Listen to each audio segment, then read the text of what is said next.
Good morning and welcome to Workforce Skills with John Morse. Another Monday morning out here in Phoenix, Arizona. How's everybody doing out there? So it's a little bit of a rough morning. For those of you that are new to this or watching and don't know what we do here, basically Workforce Skills with John Morse is basically to let people know how to be a good employee. I want to help employers be better at treating their employees as well. So Monday mornings are typically tough. Last Monday, I think we had 8 people call out sick or not show up to work. Today, we've had a couple. It's made it a little difficult. But I did something new over the weekend. I haven't done this in about 2.5, 3 years. You know, for me, running a commercial painting company, I actually went out and painted with one of my crews on Saturday. And it was a job that we're working on that we're having problems on. It's not being run properly. The general contractor, everything's running backwards. It's everybody's on top of each other. There's zero sequence the way this job's being run. It's improper. So what does that do to our morale? What does it do to our attitudes on a job site when things don't go smooth, don't go the way we want them to? You know, it's frustrating. Not every job is going to be perfect. Not every scenario is going to be exactly the way we want it. So we find a way to deal with it. We find a way to move forward. So part of this on Saturday, getting out there and working with the guys and painting and spraying these new condominium complexes, you know, I just found out this morning that each of these units are selling for about $2.5 to $3 million, you know, and you would think that they would be run a little bit more properly out there, and it's not.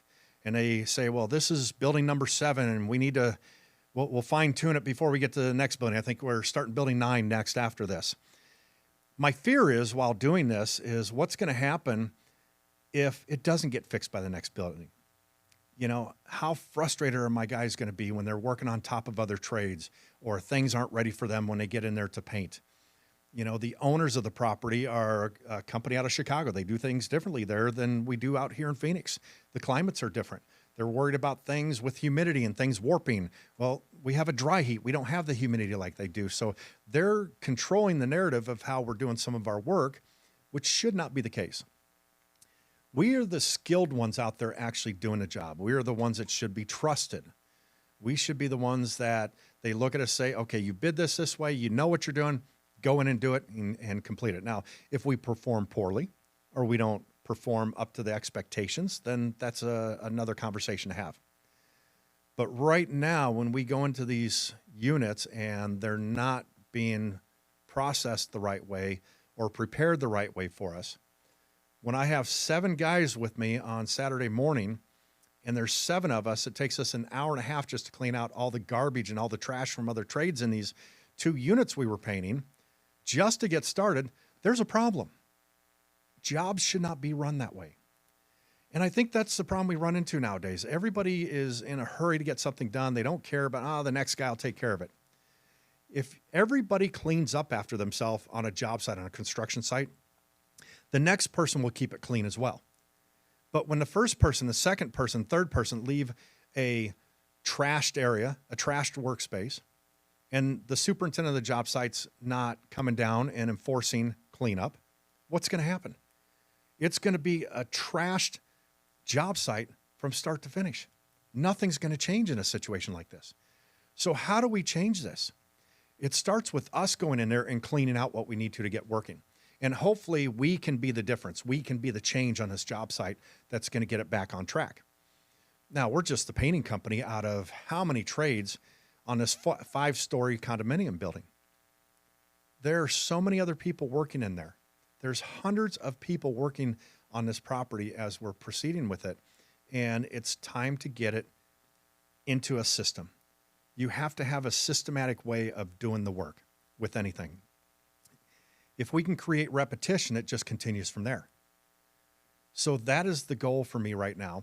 And I had the meeting today with the superintendents out there. We talked, we decided how we're going to proceed, what's going to be done, what's not being done, the issues, and how we can work around things. There's some things I'm just going to have to accept. It won't be changed. It's not going to be the perfect job site. But then how many times do we have the perfect job? How many times do you find a perfect job site to work on out there where everybody's working efficiently? Nobody's on top of each other. Everybody has a space to do what they want. Never. It never happens. But we're always looking for the perfect job site. We're always looking for the perfect job, the perfect place to work. We're always trying to water the grass on the other side of the fence. It's time to water our grass and fix what we have. Let's fix what is right in front of us. No matter what that job is, where you're at, what you're working, what you're doing, it's time to water your own grass. It's time to fix your own situation. So my plan is to make the best of this. I'm going to water the grass on our side. I'm going to take care of what I need to. I'm going to get out there. I'm going to work with the guys. I'm going to teach them a sequence to make this work so we can be as efficient as possible moving forward on this job. That's the plan. That's how we proceed. And sometimes you got to take a couple steps back to look forward. And we've just been 3 weeks on this job, and I feel like it's already going sideways and very, very fast. And we're going to be on this job site for about 1.5 to 2 years. So for me to walk in and see that there are problems within the very beginning of this, now I have to look at this and say, how can I fix this? How do we change this? I can't walk off the job site. I can't leave. We have to continue. We have to find a sequence. We have to find a way to make things work. And it's unfortunate, but that's where we're at. Now I could say, you know what, screw this. I'm going to walk off the job. I'm going to quit, take my losses, move on to the next one, find the next perfect job. There are no perfect job sites. There is no perfect job. We're going to have problems wherever we go. It doesn't matter whether it's your personal life, whether it's your work life. There will always be a situation, a problem. There's always going to be things out there out of your control, but you find a way to work around it. You find a way to make it happen. You make the best of it. You know, Saturday I was coming home from this job site and, you know, I was hot, tired, ready to just get home and a lot of traffic. And somebody slammed their brakes on me. And so I had to. The guy behind me honked at me. And so I ended up, the guy in front of me pulled off. And then the guy behind me pulled in front of me, slammed his brakes on like he thought I created the accident. And I ended up rear-ending him. And, you know, I was pissed. I was frustrated. I didn't know what to do. He stops. He gets out. He comes running to my car window, yelling and screaming. I rolled the window down. I go, hey, you know what? Let's just pull over and exchange insurance information, take care of this. His wife gets out. She starts yelling and screaming at this man about his anger issues and how he needs to learn to drive better. And I'm like, okay, you know what? I don't have it that bad. This guy's going to have it worse for the rest of the weekend because this was just Saturday afternoon. So we ended up pulling off and pulled in this church parking lot and sat there for a minute. And he's over there in his vehicle on his phone in his little Tesla and barely tapped the rear end of his vehicle. So there's a couple scratches, a little dented in, nothing major. And I get out of my truck. I got my insurance, my license. I go, hey, here's the deal. It's my fault. I hit you. I rear-ended you. But you pulled in front of me and slammed on your brakes. My vehicle's a company truck. My company insurance will pay for it. Here's my information. I hope you have a better day. And he apologized to me, said he was sorry. And his wife is yelling and screaming at him. He goes, I know I need to control my anger issues. I know I need to look at things differently. And when I think about that and think about what I'm going through on this job site, we have to look at things differently. There isn't just one way to make a job happen. There isn't one way to make something come out in the end. When we paint something, there can be 3 or 4 different ways to paint something, as long as the finished product looks the same. The objective for me is to do it in the most efficient, quick way so we make the most money. You know, that's what we're looking for. The more money I make, the more money I can pay my guys, the more profitable the company is, the more trucks we can buy, the bigger we get, the more people I can employ. But I'm in a situation where I've got to make the best of it. I can't get angry. It is what it is. And I've got to find a way to make it work. It's not the end of the world. And it's not the end of this job. If I'm 3 weeks in on this job and I'm going to get angry and frustrated and throw a temper tantrum, and I've got another 1.5, 2 years, what is that going to do to me? What is that going to do with the morale with the guys on the job site and the crew that's working there? How are they going to be affected? What is their outlook of this going to be? I must lead by example. I have to set the tone for the way this job's going to run. Now, in the position I'm at, where the amount of employees I have, I should not be out there painting. But right now, I see that there's a benefit to me getting out there to make this job run more efficient, to teach the guys how I want it done, so we can become the most profitable possible in this situation. So knowing that, I have to do this. There's no other option. It's not, oh, maybe I'll do it another time. No, it has to be done now. And how many of us put stuff like this off, or we deal with things later and we think, oh, it'll work itself out. Just keep pushing through. It'll get done. Sometimes you have to stop and look at things and figure out a better way to do it. And that's what I'm going to do. I'm going to walk in there, find a better way to do this, a better way to run this project, and make it the most efficient possible. Now, what we did on Saturday, I had 7 guys in front of me while I'm painting. I was painting so fast, and we're spraying these things, that it took 7 guys just to stay in front of me at the pace I was going. And we got a ton done. I got more done in one day than these guys did in 3 weeks on this job site with the 7-man crew with me. Now, needless to say, the previous crews were only 3 or 4 guys, but they should have gotten a lot more done than what they did. So now it's time to just have a class. Go in there and teach them how to do it. I don't feel that I'm a great teacher when it comes to doing a trade or painting and explaining something. I feel I do better showing. Watch me. Learn from seeing how I do it. And that's how I'm going to go into this process. That's how I'm going to look at this situation. I'm going to go into this with the mindset that I'm going to go in there and I'm just going to do my thing, and these guys are going to watch and learn. And they're going to catch on fast because we're going to go at a very, very fast pace. When I get in there and start working, I don't take a lunch. I don't take a break. I just go, go, go. We will take a break. We'll finish at the end of the day when it's done. Now, I'm going to split my crew in 2 and have them take shifts as far as lunches and breaks so I can continue to work. We're going to make this happen. And hopefully by doing that, they can see how efficient we can be. Because right now, everybody on this crew, on this massive job, they're taking a break all at the same time. Let's work in shifts. Let's make this to where we're more efficient.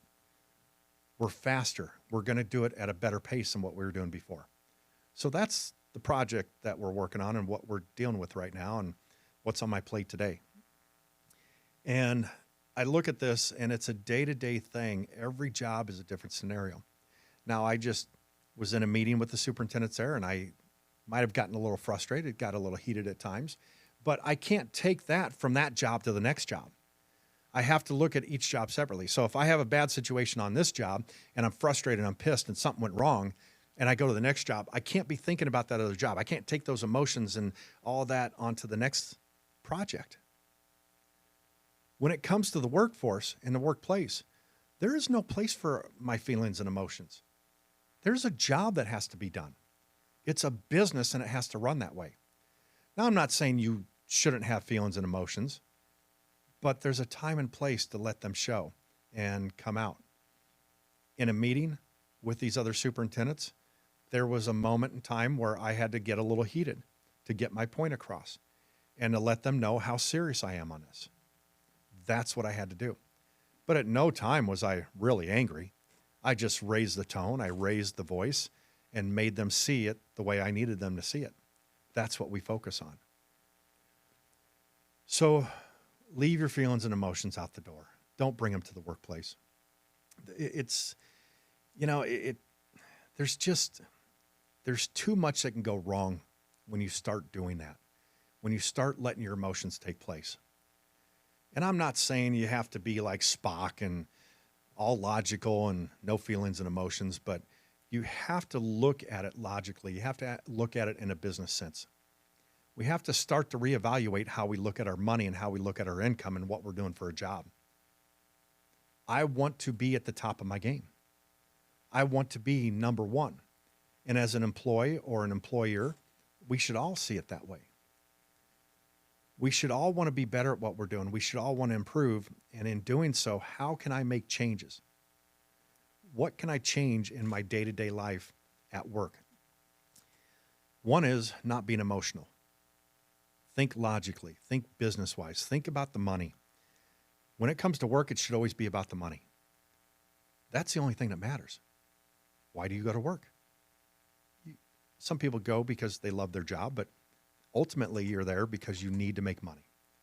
You have to provide for yourself. You have to have an income. It's interesting. I see these guys, especially here in the Phoenix area. You see guys standing on the street corner, panhandling for food, money, whatever the case is. And There's some rough looking people out there, and you can tell they've been on the street for a long time, and you can tell the situations that they're in. There is no reason to be in that situation. And some would say that's a hard life. They made that choice to be there and do that while you're making the choice to go to work and provide for yourself. What is harder, standing on a corner panhandling for money, or going to work and working your job and doing it to the best of your ability? I want the harder way out. I want to go to work. I want it to be tough. I want it to make me stronger. It's funny, we were talking in the office the other day, a couple of us, and I made the comment that we are so busy, we are so slammed right now. I'm at the top of my game when it comes to making decisions and making things happen at work. When it's slow, we become complacent. When things kind of level out and nothing's happening, I'm not at the top of my game. I've got to be going 24/7. I've got to be dealing with different situations, different struggles, different problems within the workplace. Yeah, we had guys call it today. No problem. We're going to adapt. We're going to make it work. Yeah, I've got a job falling apart. I'm going to get out there. I'm going to make it work. We're going to make something happen. And we're going to make the decisions that have to be made. And they're going to be logical decisions. No emotions involved. You've got to figure out what works best. And it's interesting because walking out there too, I remember I saw one of our new painters. We just hired him Friday, kind of wandering around the dirt lot around the vehicles and heading in. And then I saw him wandering around one of the floors again. It's easy to get lost in this job.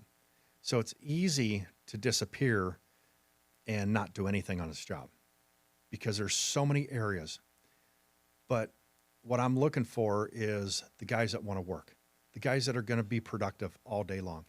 And you might get away with that a little bit. You might get away with walking around, hiding, not doing much, but that only lasts for so long, and then you're looking for the next job. It's time to be productive.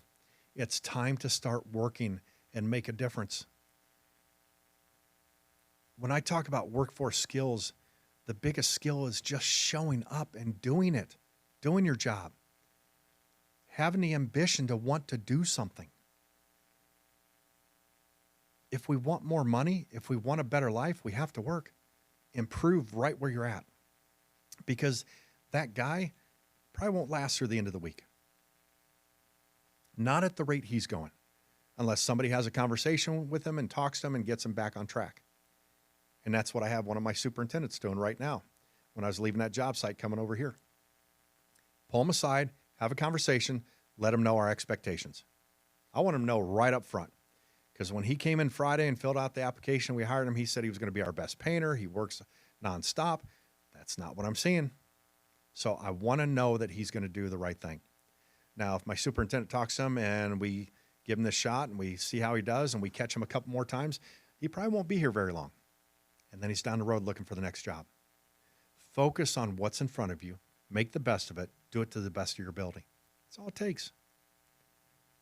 It's not that hard. It's not that difficult to do. You know, I just took a little break there because I had to get a drink. I was getting a dry spot in my voice. And Josh, who's behind the scenes, behind the cameras, doing all the hard work for us here, brought me a Monster. And it's interesting. I'm not here promoting Monster, the drink, but we don't have any sponsors on this show. This is all out of my own pocket. I do this because I'm trying to get a message out there. I'm trying to do the right thing. I'm trying to help people out there. I'm trying to take the message that I taught in a vocational class to a bigger level, a bigger audience, you know. And the more I can push this out there, the more I can get people involved. You know, I'm just trying to give a message of what I deal with every day in work and what happens, you know, because it's either this, I go talk to a therapist and I don't want to pay them. So I'm paying to come here to do this, to share my problems with you guys, basically. And everything I talk about is real world stuff. Everything I talk about is things that are actually happening in my life, things that I'm dealing with, things that I've done. The people that you see as my guest on the show, like Isaiah Butler last week, an amazing individual. His story from prison to project manager with me has been amazing. He is the reason why I do this. He is the reason why I try to get the message out there and I try to get more people involved with what we're doing. The fact that I'm involved with St. Joseph the Worker out here in Phoenix, Arizona, helping them get people off the street, out of drug rehab, out of prison, back to the workforce. That's what we're doing. We're trying to get people back to work. But you're going to deal with problems in the workplace. You're going to deal with days that they suck. You got to suck it up and deal with it. You can't walk away from it. You can't quit. Because if you quit, then you got to start again the next day. You may as well just keep pushing through it. There is no other option. You have to work. You have to make a living. You got bills to pay. You got rent to pay. You got a mortgage. You need food. You got gas to get to and from where you want to be. There is no other option. You have to work. Now, the other option is to collect food stamps, welfare, free health insurance. We don't want to go that route. I don't want someone to tell me where I can see a doctor or what I can eat or where I can live. I'm going to determine that on my own. And I'm going to determine that by working hard and doing what I need to make more money. And that's what you need to do. Focus on your job. Focus on making more money. Focus on what's right in front of you. Whatever that job is, and you're thinking about quitting because you don't like the place, or there's other companies out there, that pay more money, a couple bucks more, but you're happy where you're at, and then you got to make the change. Think about what's right in front of you and focus on it. Water your own grass. It's time to quit focusing on other things. Oh man, but that job over there, and they're paying $1 more an hour. They're in a big push. They're trying to hire guys at more money. And then once that job's done, they're going to let you off. And guess what? You're going to come running back to me and want your job back. Not going to happen. We have a rule in our company. Once you quit working for us or you've been fired, we do not hire you back. We start with something new and fresh. And back in many, many years ago, we used to hire guys back all the time. There's one guy, I remember, 5 times I hired this guy back. I think I would have learned my lesson. He just couldn't figure it out, or I couldn't figure out that he wasn't going to make it with us. Something had to change. So the change with us is we have a revolving door of employees that come and go, but they're never coming back. We'll let them in. We'll try them out. If they work, great. We keep them. We work with them. We try to make them better. I focus on my top 30% of my employees, on improving them and helping them get better and training them and teaching them. And then they become the leaders in training and teaching the next guys. That's how we do it. But the bottom 30% of the company, the ones that are sabotaging it, they're calling out sick, they show up late. Oh, sitter didn't show up for my kid today. I can't come to work, or I'm sick. I can't make it to work. Doesn't cut it anymore. We don't need that. I'm looking to get that bottom 30% down to 20, down to 15%. You're always going to have a certain percentage in your company that just doesn't care. They're just there. You've got your middle 30%, I believe, that they're going to do everything expected of them. They're going to work their ass off. They're going to work their 40 hours a week and go home. And your top 30% are the ones that are going to go above and beyond. Those are the ones that you're going to promote. Those are the ones that are going to make it up to the next level. And if you're somebody out there and saying, oh, John, I never get promoted. No one ever moves me up. Everybody else keeps moving up. I've been here longer than anybody else. Then you need to take an inner look at yourself and say, why are they getting promoted and I'm not? What are they doing differently that I'm not doing? How can I change my situation?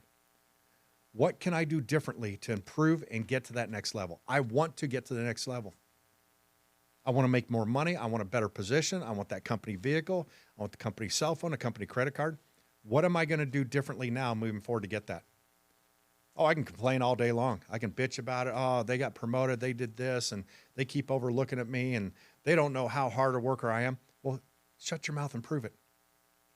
The other people are obviously doing something you're not. So what do you change? What do you need to change in your work situation or personal life or the way you think? We need to start to retrain the way we think about these things. We have to take an inner look at ourselves and how am I going to change myself? What do I need to do better? What can I do differently to better my situation? I need to be a better person. How can I be a better person? How can I be a better worker? How can I be more productive at work? Maybe it's just leaving the house 10 minutes earlier just to make sure you're on time every day. If you're the one guy that, oh man, I can't get to work on time. I'm always late. And if you're the one guy doing that, How is that affecting the morale of the rest of the people that are working with you? How does it affect everybody else around you? The production of the job. Just show up 10 minutes early. If you change one thing in your life to better yourself, you're only on time if you're 10 minutes early. What is it going to kill you for an extra 10 minutes a day? Every morning, be at work 10 minutes early. Start doing that one thing, and you will see the biggest change in everything else that you're doing. That's just the start. If you can be 10 minutes early for 2 weeks straight, it becomes a habit. You won't have to worry about being late for anything. That's what has to happen.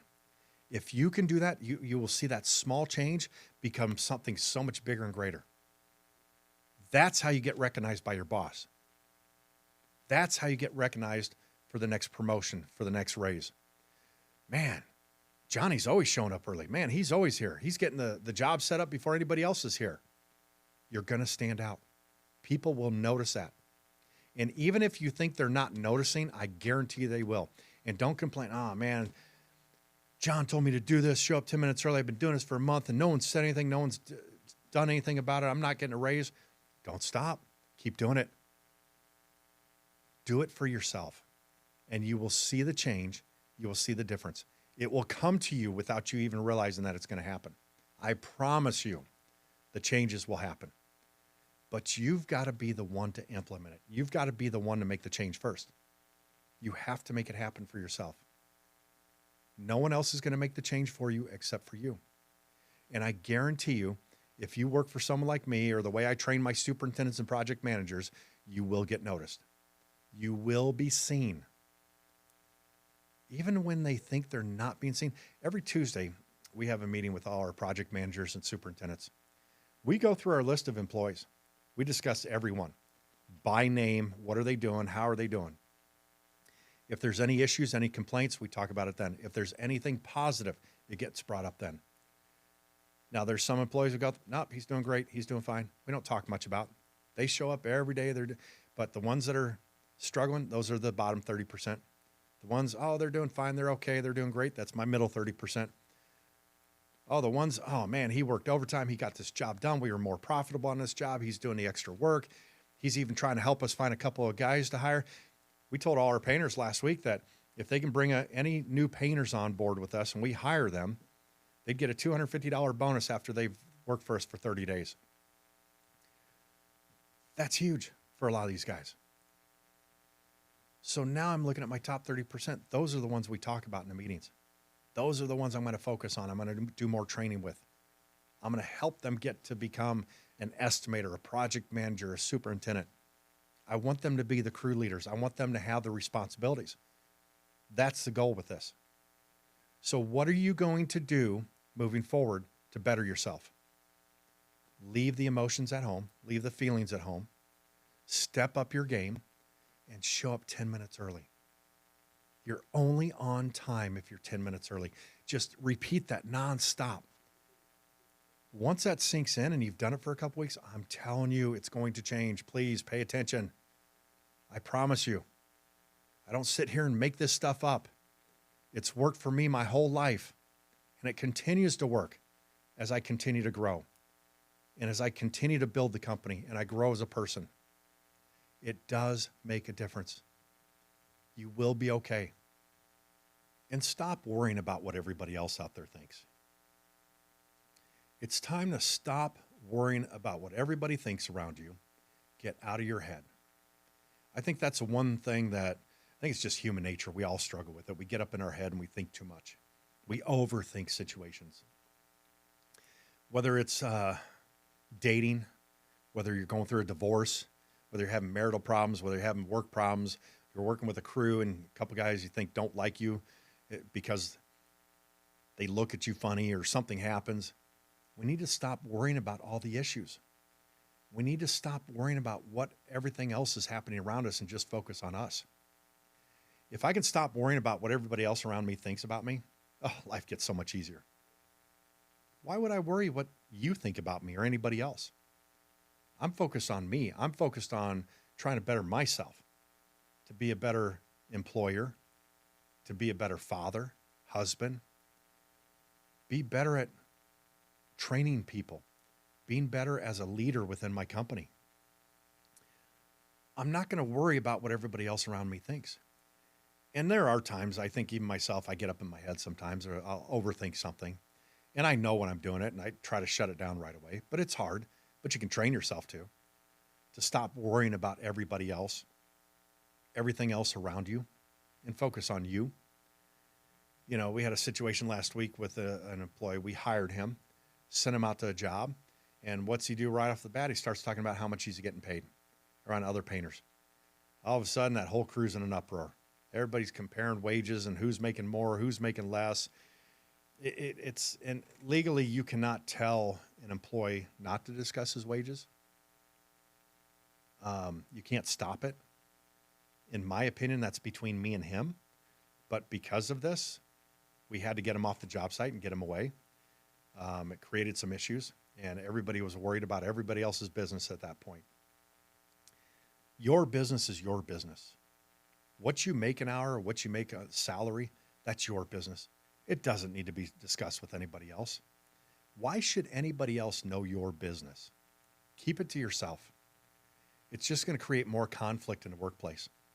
It's going to create more conflict in your life.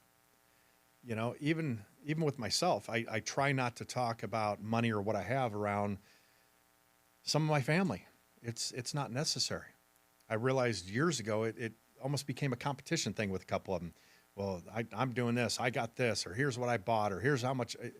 It's not even necessary. It's nobody's business but yourself. So let's focus on ourselves, get out of our heads, and worry about just what you're going to do today. What are you going to do to stay out of your head and make sure your job site's running as efficient as possible? That's what you have to focus on.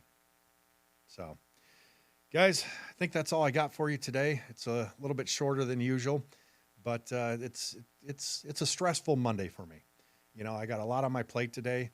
I wish you all well. I think if there's a couple of things I'd like to leave with you, one is, you know, stay out of your head. Stop thinking about things so much. You know, focus on you. Water the grass in your own yard and quit trying to water the grass somewhere else. Just build up what you have. And I think the most important thing, if we could all learn this, and this is what's made me successful, I really do believe this, you're only on time if you're 10 minutes early. That will make a major difference in your life. Try it for 2 weeks. I mean, force yourself for 2 weeks to be 10 minutes early. Everywhere you go, everything you're doing, and watch how things will start to change. Things will get better. You will be noticed. Once again, guys, thanks for joining me. Stay hungry.